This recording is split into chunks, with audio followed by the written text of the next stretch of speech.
大家好，我是阿丽，今天给大家分享个豆腐非常开胃又下饭的做法，加3个鸡蛋。首先煮了2个西红柿，在上面打上10字花刀，把它放入大碗中，倒适量的开水烫一下，这样方便去皮。然后把豆腐切成厚一点的片，再给它切成长条，然后切成小块。切好之后放入大碗中，准备3个鸡蛋，这样倒入另外一个碗中，用筷子搅散，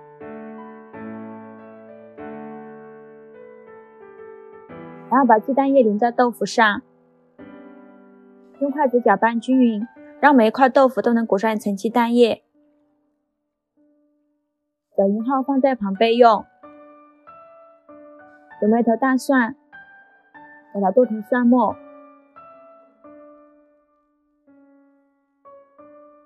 准备把小葱给它切成葱花。切好之后放小碗中，再把烫好的西红柿取出来，把西红柿皮去掉，然后对半切开，再把西红柿梗去掉，给它切成小块。切好之后放盘中备用。现在来调一点酱汁儿，把弄到了2勺生抽，2勺蚝油，2勺淀粉，加适量的胡椒粉，加适量的清水，给它搅拌均匀。搅拌均匀后放在旁备用。平底锅预热，倒入适量的油。油热后倒入鸡蛋豆腐，并不要翻动它，开中小火慢煎，煎至底部定型，给它翻一面。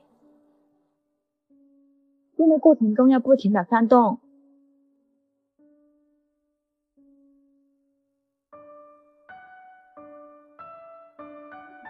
像这样就可以出锅了，把它腾出来装碗中。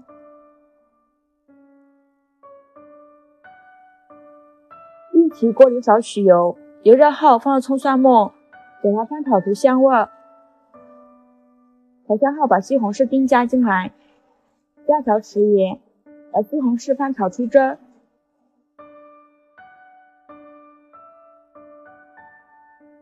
西红柿炒出汁儿以后，再把豆腐加进来，再把刚调好的酱汁也加进来，给它翻炒均匀。炒匀后盖上盖子，开中小火焖5分钟。时间到，我们打开盖子看看，哇，好香啊！再给它翻拌一下，像这样就可以出锅了。把它腾出来放入盘中，撒点葱花点缀一下。非常好吃的茄子豆腐就这样做好了。豆腐这样做色香味俱全，超级的入味下饭，连挑食的孩子都爱吃。做法也是非常的简单，喜欢的朋友就赶快收藏起来吧，谢谢您的支持。